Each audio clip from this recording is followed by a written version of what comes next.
పరిశుద్ధాత్మ దేవుడు ప్రేరేపించినటువంటి వాక్య భాగాన్ని ఈ దినమున మనము నేర్చుకుందాము.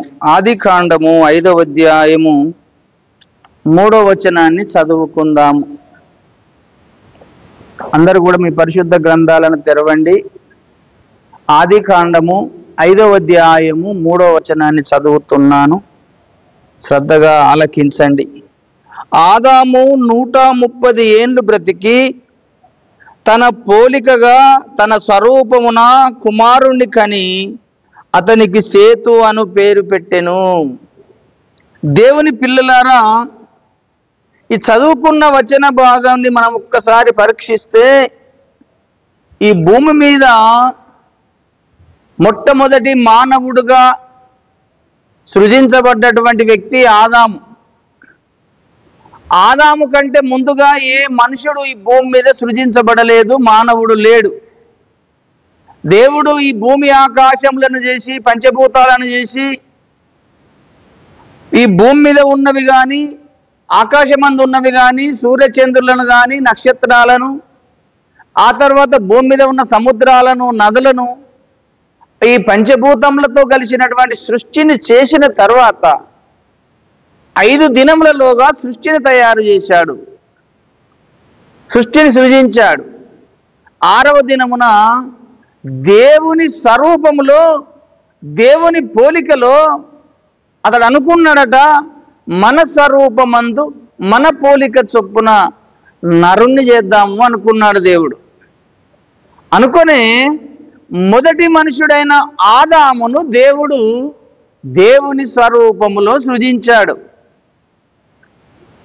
ఇప్పుడు ఆదామును దేవుని స్వరూపములో ఆదామును సృజించాడు.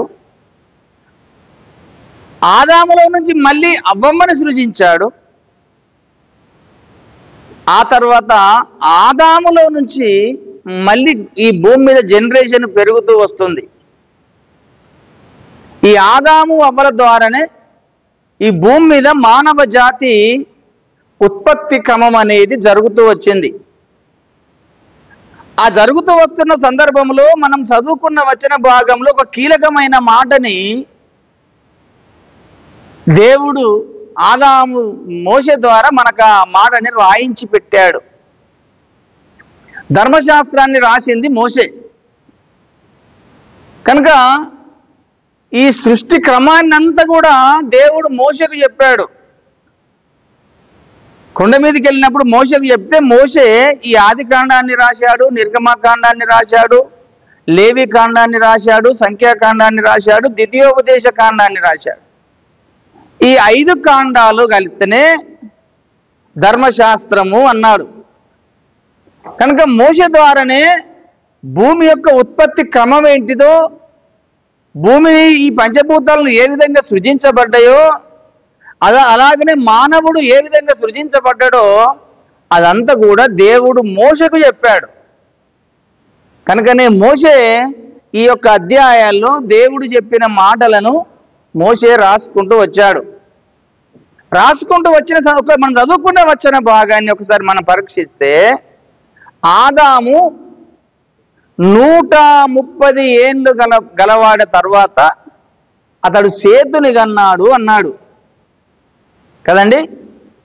మరి 130 సంవత్సరముల వరకు సేతుని కంటే మరి అంతకన్నా ముందు 2 కుమారులు కన్నాడు కదా. సేతు కంటే ముందు 2 కుమారులు ఉన్నారు కదా. సేతు కంటే 2 కుమారులు ముందుగా ఉన్నారు. ఎవరెవరు వారు? కయ్యూను, ఏబేలు కదండి. సేతు కంటే ఇంకా ముందుగా 2 కుమారులు ఉన్నారు. ఆ కుమారులు, మొదటి కుమారుడు ఎవరాడు?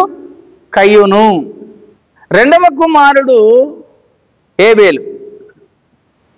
ఈ ఇరువురు ఆదాముకు మొట్టమొదటి కుమారుడేమో కయ్యూను, 2వ కుమారుడేమో ఏబేలు. కానీ వారిద్దరి ప్రస్తావన తీసుకురాలేదు ఇక్కడ మనం ఆ చరిత్ర రాస్తున్న సందర్భాల్లో. కానీ సేతు నుంచి ఆరంభం చేశాడు. ఎందుకు ఇద్దరి ప్రస్తావన తీసుకొని రాలేదు అనంటే ఏబేలేమో చంపబడిపోయిండు ఇంకా తన చరిత్ర ముగిసిపోయింది. ఈ భూమి మీద మొదటి మనుషుడి మరణము ఎవరిదయ్యానంటే ఏబేలుదే. అంతకుముందు భూమి మీద మరణం అనేదే లేదు. ఆ మరణం అనేది ఎలా వచ్చింది అనంటే ఆదాము చేసిన పాపమును బట్టే మరణం వచ్చేసింది. ఆదాము అయినా పాపము చేయకపోతే, పండు తినకపోతే భూమి మీద మరణం వచ్చేది కాదు. కనుక ఆదాము చేసిన అతిక్రమమును బట్టి, ఆదాము చేసిన పాపమును బట్టి మరణం వచ్చింది. కనుక ఈ భూమి మీద మొదటి మనుషుడైనటువంటి మరణము ఎవరికి వచ్చింది అంటే ఏబేలుకి వచ్చింది.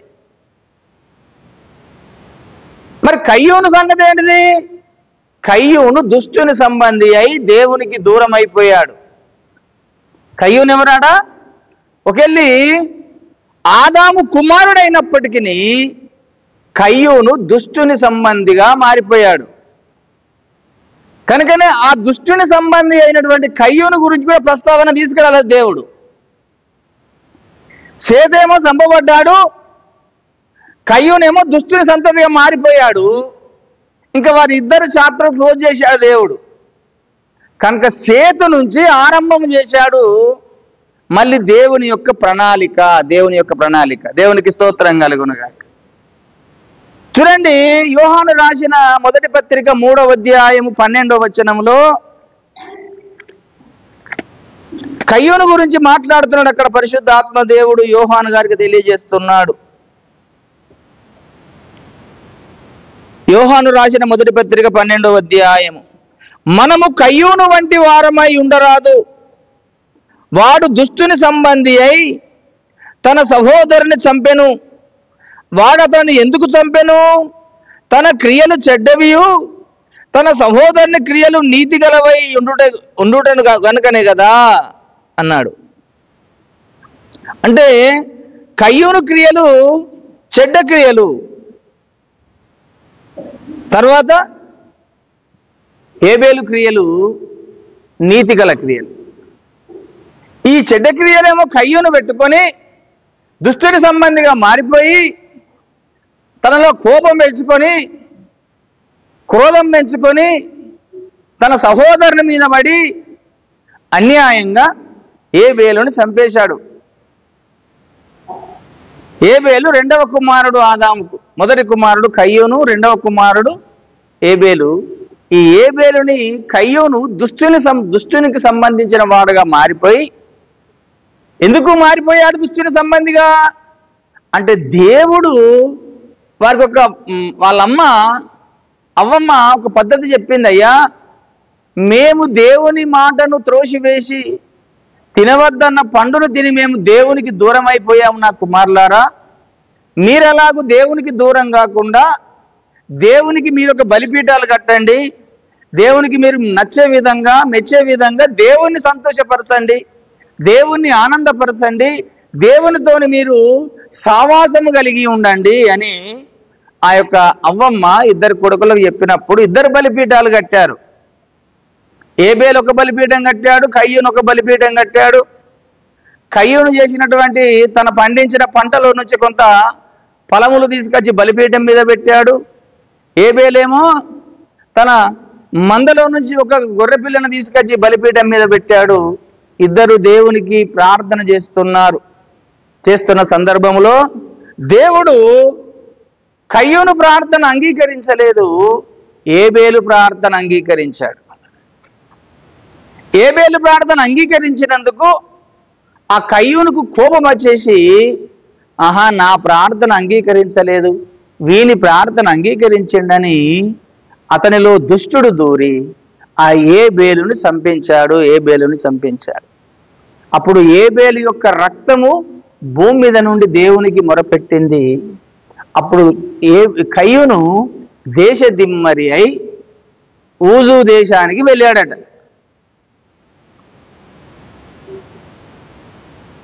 ఊజు దేశానికి వెళ్ళిపోయాడు. కనుక అక్కడి నుంచి అలా అయిపోయిన తర్వాత మళ్ళీ ఆదామును దేవుడు జ్ఞాపకం చేసుకొని ఈ యొక్క సేతును పుట్టించాడు. సేతు పుట్టిన కాలానికి ఎన్ని సంవత్సరాలు? 130 సంవత్సరాలు అయిందంట.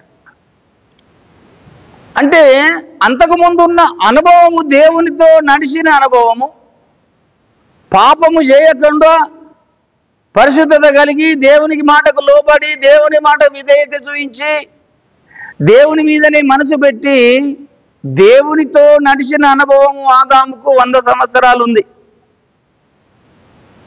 కానీ 100 సంవత్సరాల తర్వాత అతడు దేవుని మాటను త్రోసివేసి దేవుడు తినవద్దన్న పండును తిని అతడు ఈ లోకానికి పాపమును మరణమును తీసుకొని వచ్చాడు. అప్పటి వరకు ఈ యొక్క ఆదాము బ్రతికిన దినములు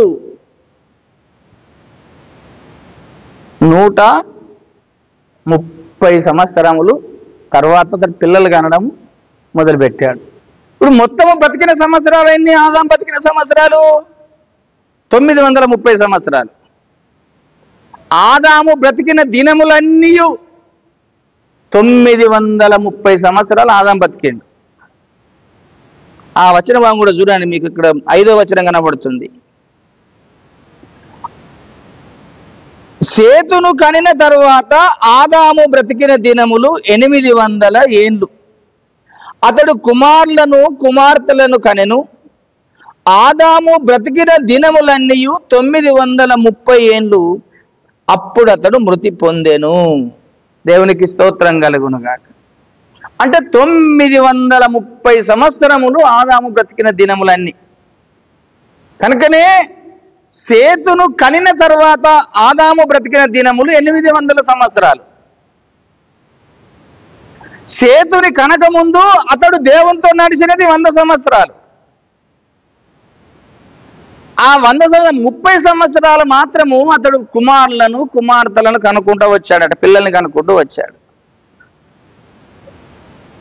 అంటే ఒక ఉద్దేశము, ఇందులో ఒక సందర్భాన్ని మీరు గ్రహించండి. దేవుడు ఆదామును చేసేటప్పుడు ఏ విధంగా చేశాడు? దేవుని యొక్క స్వరూపములో, దేవుని పోలికలో ఆదామును చేశాడు అన్నాడు కదండి. ఆదాము అంటే నర్లను చేయిద్దాం అనుకున్నాడట. ఆదికాండము 1వ అధ్యాయం 26వ వచనంలో, ఆదికాండం 1వ అధ్యాయం 26వ వచనంలో చెబుతున్నాడు అన్నమాట. దేవుడు మన స్వరూపమందు మన పోలిక చొప్పున నర్లను చేయుదము, వారు సముద్రపు చేపలను ఆకాశ పక్షులను పశువులను సమస్త భూమి మీద ప్రాకు ప్రతి జంతువును ఏలుదురుగాక అనియు పలికెను. 27లో చెప్తున్నాడు, దేవుడు తన స్వరూపమందు నరుని సృజించెను, దేవుని స్వరూపమందు వాణ్ణి సృజించెను, స్త్రీని గాను పురుషుని గాను వారిని సృజించెను. దేవునికి స్తోత్రం కలుగునుగాక. అంటే దేవుని యొక్క ఒక మహా అద్భుతమైన ప్రణాళిక సంకల్పం ఏంటిదంటే, దేవుని స్వరూపములో ఆదాము సృజించబడ్డాడు, ఆదాము స్వరూపములో సేతు సృజించబడ్డాడు. అర్థమవుతుందండి? దేవుని స్వరూపములోనేమో ఆదాము సృజించబడ్డాడు, దేవుని స్వరూపములో ఆదాము సృజించబడ్డాడు, ఆదాము స్వరూపంలోనేమో సేతు సృజించబడ్డాడు. ఇది మీకేమన్నా అర్థమైందా ఆలోచన? ఆదాము ఎవరంటే ఎవరి స్వరూపము? దేవుని స్వరూపము. మరి ఇప్పుడు సేతు ఎవరి స్వరూపము? ఆదాము స్వరూపము. అంటే ఈ స్వరూపం అంటే ఏమిటో మనకు అర్థమైందా? దేవుడు ఆత్మ అయి ఉన్నాడు కనుక ఆత్మగా ఆదాము సృజించబడ్డాడు. ఆదాము శరీరమై ఉన్నాడు కనుక ఈ యొక్క సేతు శరీరంగా సృజించబడ్డాడు. ఇంకా కొంచెం అర్థం కాలేదు, అర్థమైందా? ఆదాము దేవుని స్వరూపం అంటే దేవుడు ఆత్మయ్య ఉన్నాడు కనుక ఆదాము ఆత్మగా సృజించబడ్డాడు. అర్థమైందా? దేవుడు ఆదాము ఆత్మగా సృజించబడ్డాడు మొదటిగా. కనుకనే ఆదామును సృజించినప్పుడు దేవుడు ఏం చెప్పాడు? ఆదికాండం 2:7లో నేల మట్టితో నరుణ్ణి నిర్మించి వాని నాసికారంధ్రములలో జీవవాయువును ఊదగా నరుడు జీవ ఆత్మ అన్నాడా? జీవ శరీరం అన్నాడా? జీవ ఆత్మ ఆయను అన్నాడు. అంటే ఆదామేమో ఆత్మస్వరూపిగా సృజించబడ్డాడు, సేతేమో శరీర స్వరూపంగా సృజించబడ్డాడు. ఒక శరీరములో నుంచి ఒక శరీరం పుట్టుకొచ్చింది, ఒక ఆత్మలో నుంచి ఆత్మ పుట్టుకొచ్చింది. దేవుడు ఆత్మయ్య ఉన్నాడు గనక ఆ ఆత్మయ్య ఉన్న దేవుని స్వరూపములో నుంచి ఆదాము ఆత్మగా భూమి మీదకి వచ్చాడు. ఆ ఆత్మగా వచ్చి 100 సంవత్సరములు దేవునితో నడిచాడు, దేవునితో బ్రతికాడు. ఆ పండు తిన్న తర్వాత తన ఆత్మస్వరూపాన్ని కోల్పోయి తను శరీర స్వభావముగా మార్చబడ్డాడు. ఆ శరీర స్వభావముగా మారిన ఆదాములో నుంచి మళ్ళీ శరీర స్వభావముగా సేతు సృజించబడ్డాడు. శరీరము శరీరమును కంటది, ఆత్మ ఆత్మను కంటది. కనుక దేవుడు ఆత్మగా కన్నాడు ఆదామును. ఆ ఆత్మ స్వరూపాన్ని పోగొట్టుకున్నాడు ఆదాము. ఒక శరీర స్వరూపాన్ని తీసుకొచ్చుకున్నాడు. ఆ శరీర స్వరూపములో నుంచి ఆదాము పోలిక చొప్పున ఒక శరీరముతో కలిగిన ఇంకొక వ్యక్తిని సృజించాడు. ఆ వ్యక్తే సేతు. అర్థమైందా? కనుకనే దానికి యేసుప్రభు ఒక మాట చెప్పాడండి, అద్భుతమైన మాట చెప్పాడు. అందుకని యోహాను సువార్త 3వ అధ్యాయము 6వ వచనం చూడండి. యోహాను సువార్త 3వ అధ్యాయం 6వ వచనంలో శరీర మూలముగా పుట్టినది శరీరమును, ఆత్మ మూలముగా పుట్టినది ఆత్మయునై ఉన్నది అన్నాడు.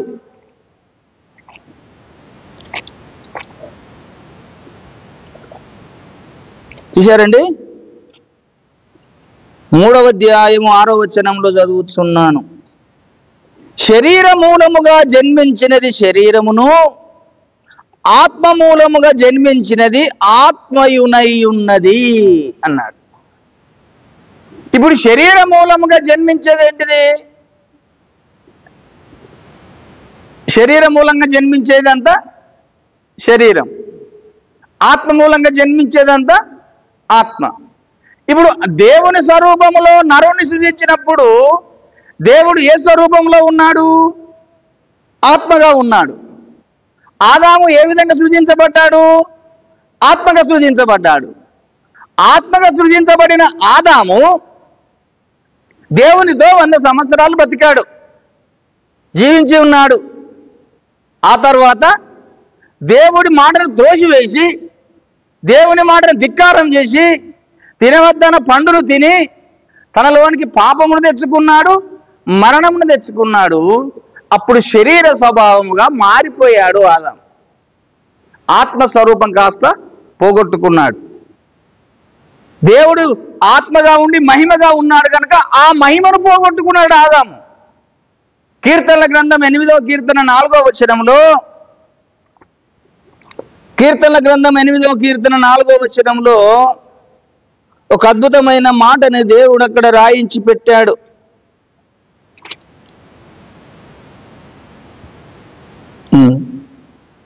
నీవు మనుషుణ్ణి జ్ఞాపకము చేసుకొనుటకు వాడేపాటివాడు, నీవు నరపుత్రుణ్ణి దర్శించుటకు వాడేపాటివాడు, దేవుని కంటే వాణ్ణి కొంచెము తక్కువ వానిగా చేసి ఉన్నావు, మహిమ ప్రభావముతో వాని కిరీటము ధరింపజేసి ఉన్నావు, నీ చేతి పనుల మీద వానికి అధికారం ఇచ్చి ఉన్నావు, గొర్రెలన్నింటినీ ఎడ్లనన్నింటినీ అడవి మృగములను ఆకాశ పక్షులను సముద్రపు మత్స్యములను సముద్ర మార్గములలో సంచరించు వాటన్నింటినీ వాని పాదముల క్రింద నీవు ఉంచి ఉన్నావు.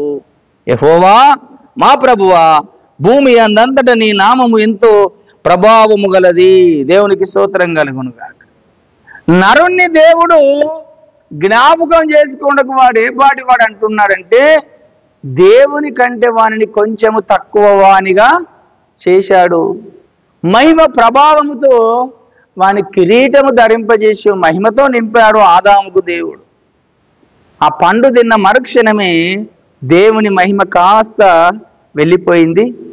అప్పుడు శరీర స్వభావం వచ్చేసింది ఆదాముకు. ఆ శరీర స్వభావం వచ్చేసింది కనుక ఆ శరీరముతో ఆదాము స్వరూపములో, ఆదాము పోలికలో ఒక కుమారుణ్ణి కన్నాడు. ఆ కుమారుని పేరే సేతు అన్నాడు.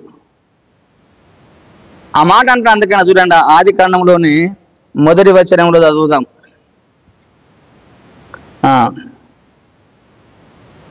ఆదాము వంశావళి గ్రంథమందు ఇదే, దేవుడు ఆదామును సృజించిన దినమును దేవుని పోలికగా అతన్ని చేసెను. మగవానిగాను ఆడుదానిగాను వారిని సృజించి, వారు సృజించబడిన దినమున వారిని ఆశీర్వదించి వారికి నరులని పేరు పెట్టెను అన్నాడు. ఆదాము 130 ఏళ్ళు బ్రతికి తన పోలికగా తన స్వరూపమున కుమారుణ్ణి కని అతనికి సేతు అని పేరు పెట్టారు. ఇప్పుడు ఆదాము పోలిక ఎవరు? సేతు. దేవుని పోలిక ఎవరు? ఆదాము. మొదటగా ఆత్మస్వరూపిగా ఉన్నాడా, శరీర స్వరూపిగా ఉన్నాడా? ఆత్మస్వరూపిగా ఉన్నాడు. హల్లెలూయా. కనుక ఆత్మస్వరూపిగా ఉన్నటువంటి ఆదాము 100 సంవత్సరములు దేవునితో గడిచే అనుభవం కలిగి ఉన్నాడు. ఆ అనుభవం కలిగిన తరువాత దేవుని మాటను త్రోసివేసి అతడు దేవుడు తినవద్దన్న పండును తిని ఈ లోకానికి పాపమును మరణమును తీసుకొచ్చి పెట్టినప్పుడు అప్పుడు ఆదాము స్వరూపంలో ఒక కుమారుణ్ణి కన్నాడు, సేతుని అంటున్నాడు. ఎన్ని సంవత్సరాల కట? 130 సంవత్సరముల వయసు వచ్చినప్పుడు. అంటే 100 సంవత్సరములు దేవుని పక్క పెట్టండి, 30 సంవత్సరములు ప్రాముఖ్యంగా తీసుకోండి అందులో. ఇప్పుడు 30 సంవత్సరముల తర్వాత ఆదాము కుమారుని కంటే శరీర మూలముగా పుట్టినది శరీరము అన్నాడు. ఇప్పుడు అందుకని ఈ శరీరము కాస్త మరణానికి వెళ్తుంది, ఆత్మ కాస్త మరణానికి వెళ్తుంది. కనుక అలాగూ కాలము జరుగుతూ జరుగుతూ జరుగుతూ జరుగుతూ వచ్చి అనేక తరములు గడిచిపోయాయి. సేతు సంతానంలో నుంచి ఈ భూమి మీద అనేక జనాలు మళ్ళీ పుట్టుకొచ్చాయి. ఆ పుట్టుకొచ్చిన సందర్భంలో మళ్ళీ కొంచెము పాపం విస్తరించిపోయి పాపం ఎక్కువైపోయినప్పుడు దేవుడు జలప్రలయాన్ని రప్పించి మళ్ళీ మానవ జాతి అంతటిని తుడిచిపెట్టాడు. అందులో నోహాబు సంతానాన్ని ఎన్నుకొని 8 మంది ద్వారా మళ్ళీ కొత్త సృష్టి చేశాడు. ఆ కొత్త సృష్టిలో 8 మందిని రక్షించుకున్నప్పుడు మళ్ళీ నోహాబులో నుంచి మరి ఒక కుమారునికి ఎన్నుకొని దేవుని సంకల్పం నెరవేర్చుకోవడం కొరకు మరొక కుమారుణ్ణి ఏర్పాటు చేసుకున్నాడు నోహాబు సంతానంలో నుంచి. ఆ నోహాబు సంతానం అంటే ఈ సేతు సంతానం వచ్చేది నోహాబు. మళ్ళీ మర్చిపోకండి, సేతులో నుంచి వచ్చిందే నోహాబు. ఆ వంశావళంతా రాసి ఉంటుంది. కనుక నోహాబు ద్వారా మళ్ళీ కొత్త జనరేషన్ వచ్చిన నోహాబుకు 3 కుమారులు. ఎవరెవరాలు? సేము, హాము, యాపేతు. ఈ ఆము యాపేతు అనే వారిని పక్కకు నెట్టేసి సేము సంతానములో నుంచి మళ్ళీ అబ్రహామును సృజించాడు. సేములో నుంచి అబ్రహాం వచ్చాడు. ఇంకా అబ్రహాము దగ్గర నుంచి దేవుని మహా ప్రణాళిక ఏర్పాటు చేయబడి యేసు ప్రభు జన్మించే దాకా వచ్చింది ఈ అంశాలన్నీ. ఈ యేసు ప్రభు జన్మించే కారణం ఏంటిది అంటే మనుషులందరూ శరీర స్వభావము కలిగి శరీర క్రియలు కలిగి పాపముతో శాపముతో మరణంలోకి వెళ్ళిపోతున్నారు కనుక ఇంకా ఇదంతా చూసుకుంటూ ఉంటే భూమి మీద మానవులందరూ పాపంలోనే పడిపోయి పాపంలోనే జీవించి పాపంలోనే చనిపోతే అసలు పరలోక రాజ్యానికి ఎవరు కూడా రారు.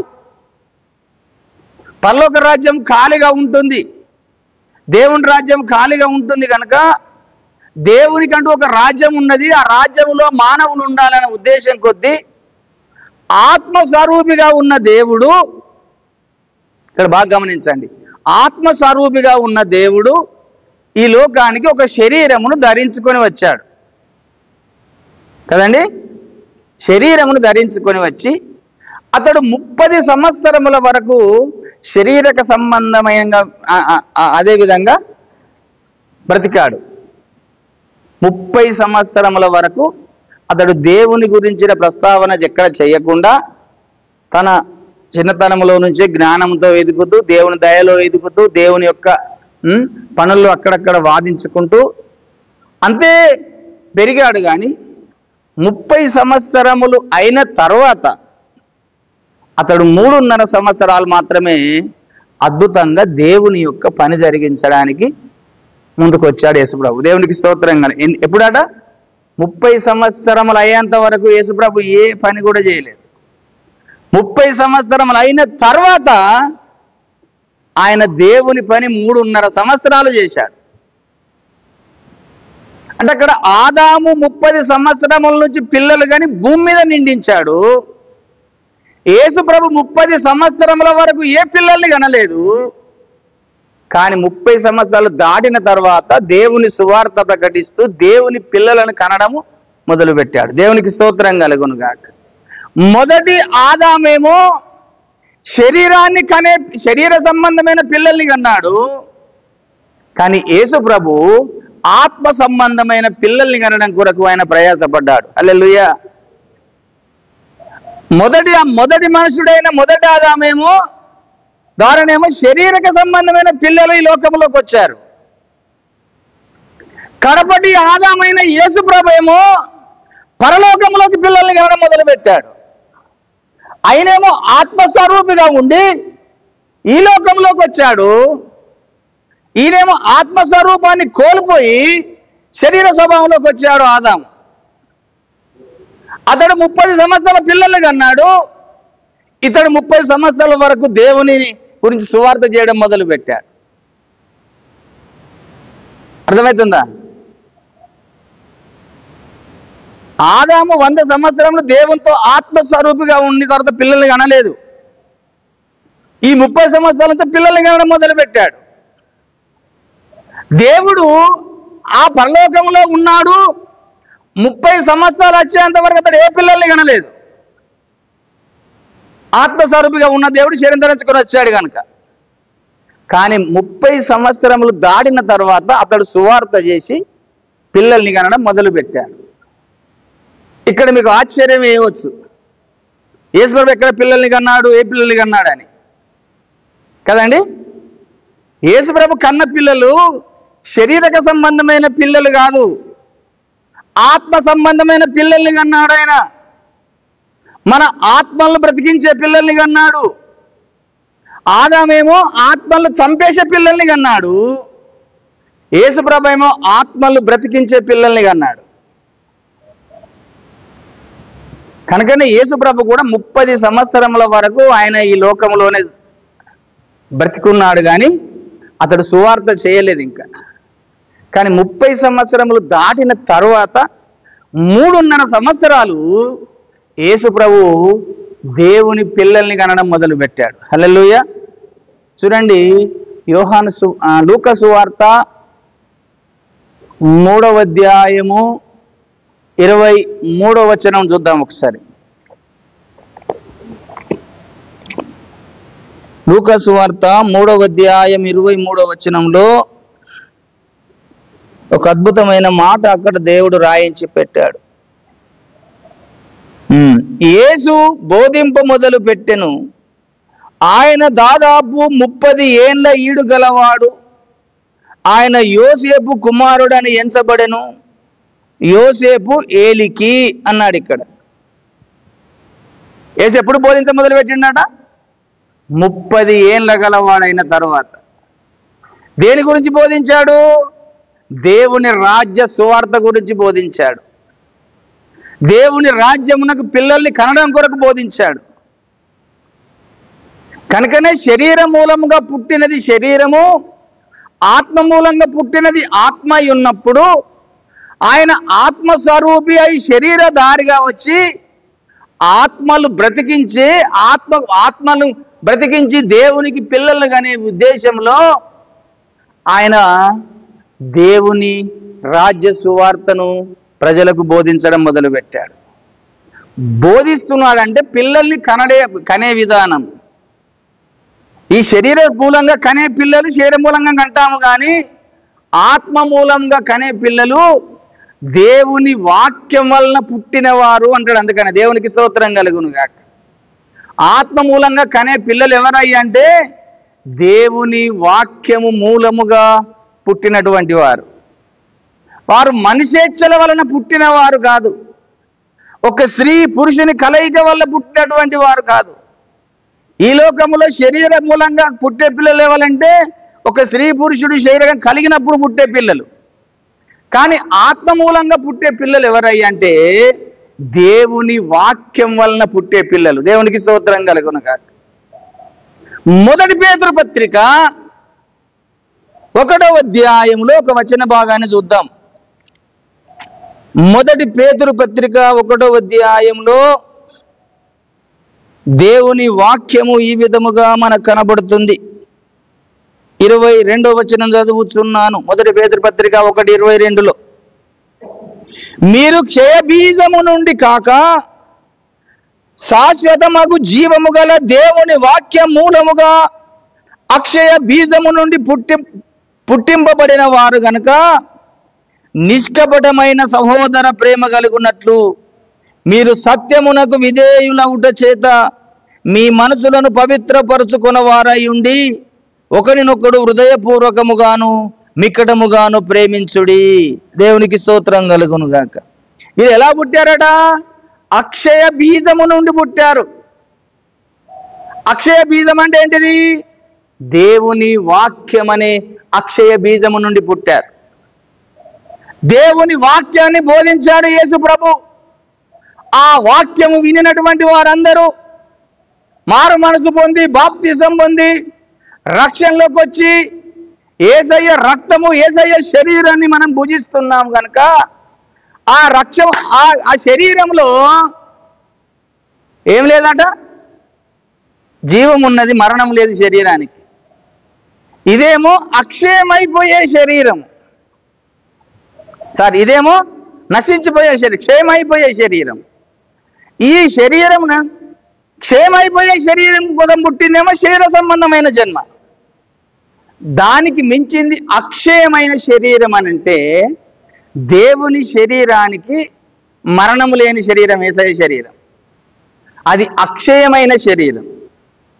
ఆయన రక్తము అక్షయమైనది, ఆయన శరీరము అక్షయమైనది, ఆయన వాక్యము అక్షయమైనది కనుక మనము శరీర మూలముగా యేసయ్య శరీరాన్ని తింటున్నాము, యేసయ్య రక్తాన్ని తాగుతున్నాము, యేసయ్య వాక్యాన్ని మనం వింటున్నాము.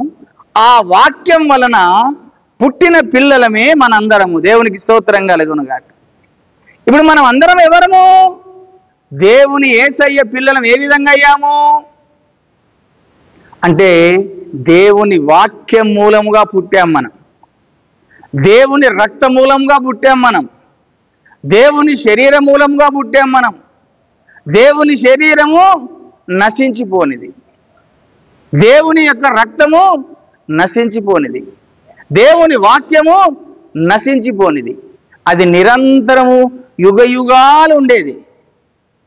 కనుక ఆదాము ద్వారానేమో ఈ నశించిపోయే శరీరం అనే మానవ జాతి ఈ భూమి మీద నిందించబడ్డది. కానీ కడపటి ఆదామైన యేసయ్య ద్వారా మాత్రము నశించిపోని శరీరం మనకు దొరికింది, అక్షయమైన శరీరం మనకు దొరికింది. అక్షయమైన బీజం నుంచి మనము పుట్టిన వారన్నమాట. అందుకన్నాడు మీరు క్షయ బీజము నుంచి కాక అక్షయ బీజము నుంచి పుట్టినవారు. అంటే దేవుని వాక్యం వలన మనము పుట్టిన వారము. దేవుని వాక్యాన్ని విన్నాము, దేవుని సువార్తను విన్నాము, మారు మనసు పొందాము, బాప్తిసం పొందాము, రక్షించబడ్డాము.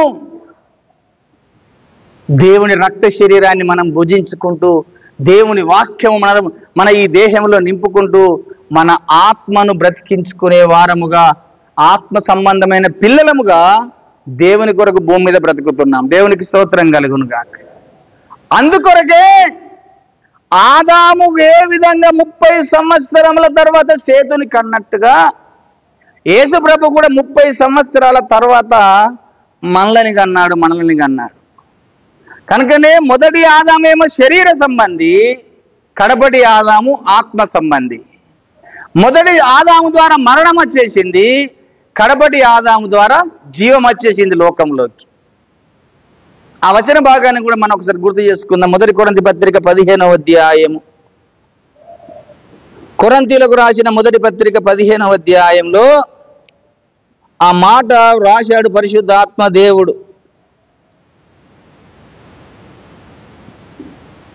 45 నుంచి చదువుతున్నాను,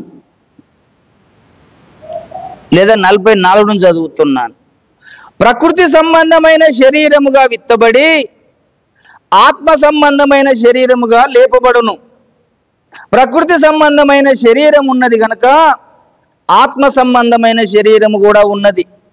ఇందు విషయమై ఆదామను మొదటి మనుషుడు జీవించు ప్రాణి ఆయనని వ్రాయబడి ఉన్నది. కడపటి ఆదాము జీవింపజేయు ఆత్మ ఆయను. ఆత్మ సంబంధమైనది మొదట కలిగినది కాదు, ప్రకృతి సంబంధమైనదే మొదట కలిగినది, తర్వాత ఆత్మ సంబంధమైనది. మొదటి మనుషుడు భూసంబంధి అయి మట్టి నుండి పుట్టినవాడు. రెండవ మనుషుడు పరలోకముల నుండి వచ్చినవాడు. మట్టి నుండి పుట్టినవాడు ఎట్టివాడో మట్టి నుండి పుట్టినవారు అట్టివారే. పరలోక సంబంధి ఎట్టివాడో పరలోక సంబంధులు అట్టివారే. మరియు మనము మట్టి నుండి పుట్టిన వాని పోలికను ధరించిన ప్రకారము పరలోక సంబంధి పోలికయు ధరించుము. దేవునికి స్తోత్రం కలుగునుగాక. పరలోక సంబంధి అయిన పోలికను మనం ధరించుకున్నాము.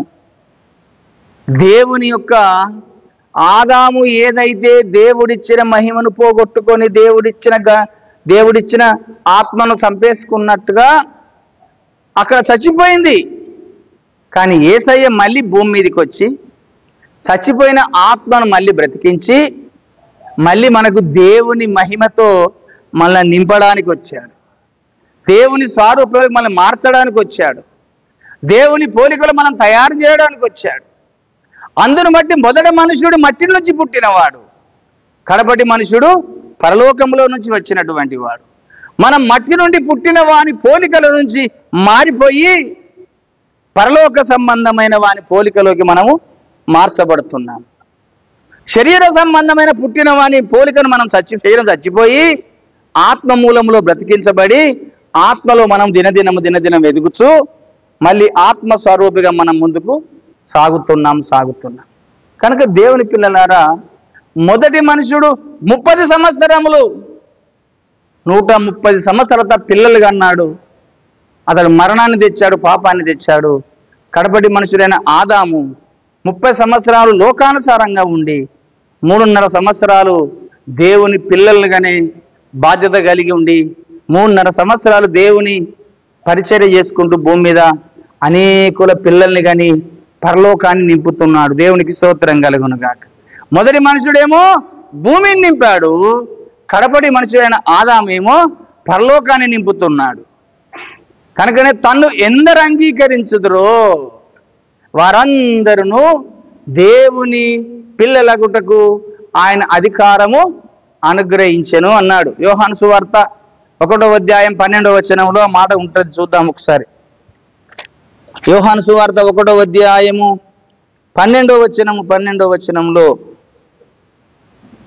తన్ను ఎందరు అంగీకరించిరో వారికి అందరికీ, అనగా తన నామమందు విశ్వాసం ఉంచు వారికి దేవుని పిల్లలగుటకు ఆయన అధికారం అనుగ్రహించెను.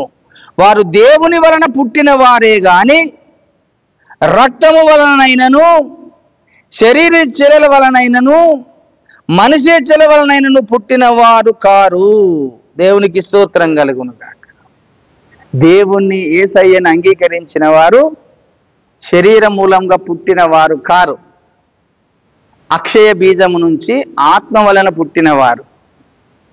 ఆయన పరలోకములో నుంచి ఆత్మ లోకానికి వచ్చి ఆయన దేవుని సువార్త ప్రకటించినప్పుడు ఆ ప్రకటించిన సువార్తను, వాక్యాన్ని మనం విని ఆయన మీద విశ్వాసం ఉంచి ఆయన దేవుడుగా మనం గుర్తెరిగి ఆయన నా పాపములు నా దోషములు క్షమించడం కొరకు లోకానికి వచ్చాడు అని ఎవరైతే విశ్వసించి తన మనసులో ఆయన మీద విశ్వాసం ఉంచుతారో వారు దేవుని పిల్లలుగా ముద్ర వేయబడతారు.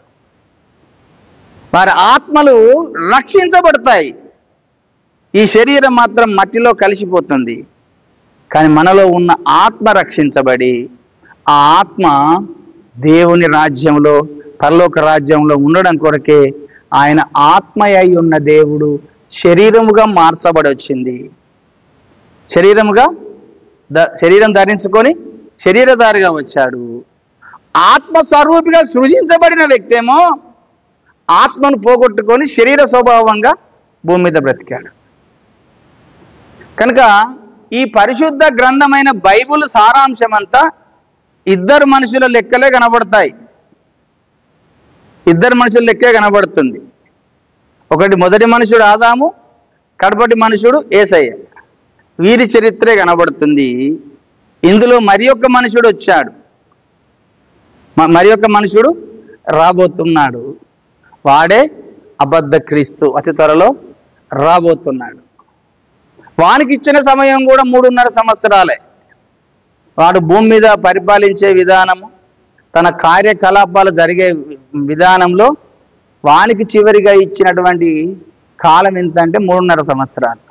యేసయ్య ఏ విధంగా 3.5 సంవత్సరాలు దేవుని పరిచర్య చేసి దేవుని పిల్లలను కానీ దేవుని రాజ్యములకు మనం తయారు చేస్తున్నాడో, మళ్ళీ తిరిగి వాడు 3.5 సంవత్సరాల కాలంలో దేవుని పిల్లలని హింస చేసి, దేవుని పిల్లలని కొట్టి, దేవుని పిల్లల్ని చంపుతూ, దేవుని పిల్లలని పతనం చేయడానికి మళ్ళీ వాడు రాబోతున్నాడు.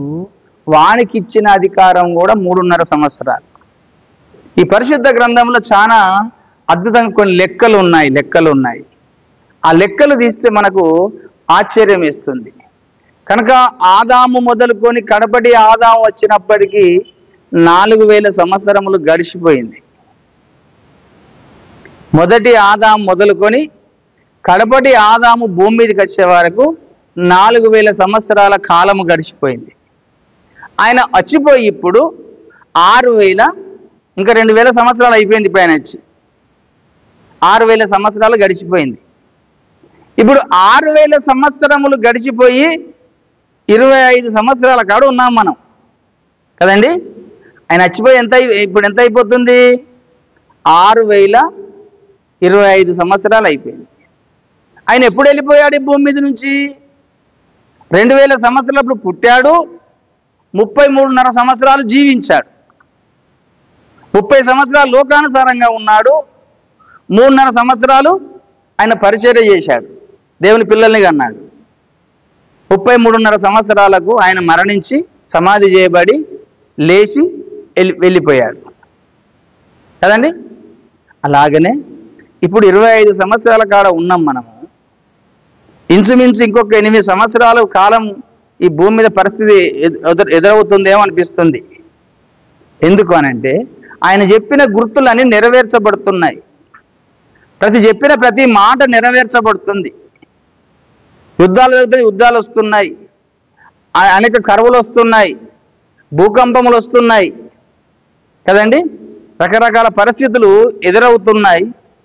చూస్తుంటే ఇంకా ఆయన మనకు చేసిన పరిచర్య ప్రకారము 33.5 సంవత్సరాలకు ఆయన వచ్చి మరణించి తిరిగి లేచి వెళ్ళిపోయినాడు కనుక అదే లెక్క మనం ఒక్కసారి పరిశుద్ధ గ్రంథమైన మనం లెక్కలు ఆరంభం చేస్తే మళ్ళీ ఇప్పుడు 25 అంటే ఇంకొక 3.5 సంవత్సరాల కాలం వరకు అబద్ధ క్రీస్తు అనేవాడు భూమి మీదకి త్వరగా వస్తాడేమో అనిపిస్తుంది.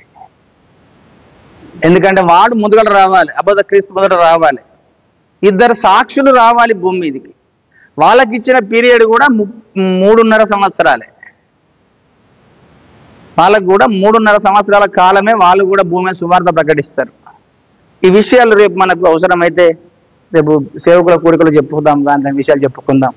కనుక దేవుని పిల్లలారా, దేవుని రాకడ చాలా దగ్గరకు వచ్చేసింది.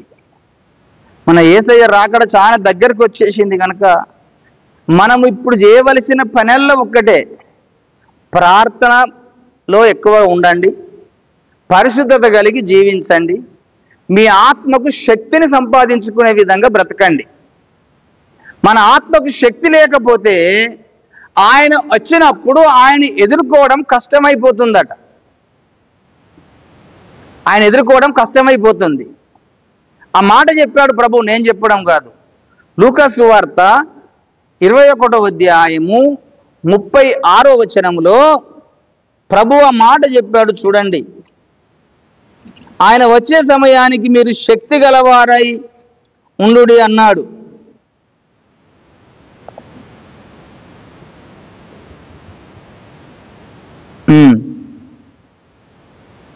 ముప్పై 36వ వచనం.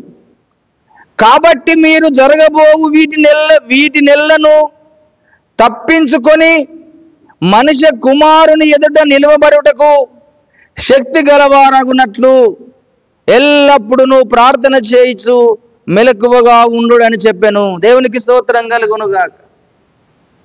చివరి దినాలలో ఉన్నాము మనం, దేవుని రాకడ దినాలలో ఉన్నాము. నువ్వు చేయవలసిన పనులు ఒక్కటే, ప్రార్థన చేయడం మాత్రం ఆగిపోకండి, ప్రార్థన చేయడం మర్చిపోకండి. మీకు సమయం దొరికినప్పుడల్లా ప్రార్థన చేయండి. అప్పుడు మీ ఆత్మకు శక్తి కలుగుతుంది. ఆ శక్తి మనకు ఆత్మకు శక్తి ఉంటేనే ఆయన వచ్చినప్పుడు మనం ఆయన ఎదుర్కోగలుగుతామట. ఆ శక్తి లేకపోతే, ఆత్మకు శక్తి లేకపోతే మనం బలహీనమైపోతాము. మనం బలహీనమైపోతే అపవాది మన మీద దాడి చేసి మనల్ని కృంగదీస్తాడు. అబద్ధ క్రీస్తు పెట్టే అటువంటి శ్రమల్లో మనం తట్టుకోలేక వాని ముద్రణ వేయించుకుంటాం, వానికి ప్రతిమకన నమస్కారం చేసి మన విశ్వాస జీవితం నుంచి తొలగిపోయి మళ్ళీ నరకానికి వెళ్ళిపోయే పరిస్థితి ఎదురవుతుంది. కనుక మీరు శక్తిమంతులు కావాలి అంటున్నాడు దేవుడు. ఎల్లప్పుడూ ప్రార్థన చేయండి, పరిశుద్ధంగా ఉండండి, మీ ఆత్మలను కాపాడుకోనండి. ఆ ఆత్మలను కాపాడుకుంటూ మనం దేవుని రాజ్యానికి, దేవుని పిల్లలముగా ముందుకు సాగడమే ఈ మనకి ఇచ్చిన గొప్ప ధన్యత, భాగ్యము. దాని కొరకు మనం ముందుకు సాగుదాం. ఈ కొద్ది మాటలు దేవుడు దీవించునుగాక. ప్రార్థన చేసుకుందాం.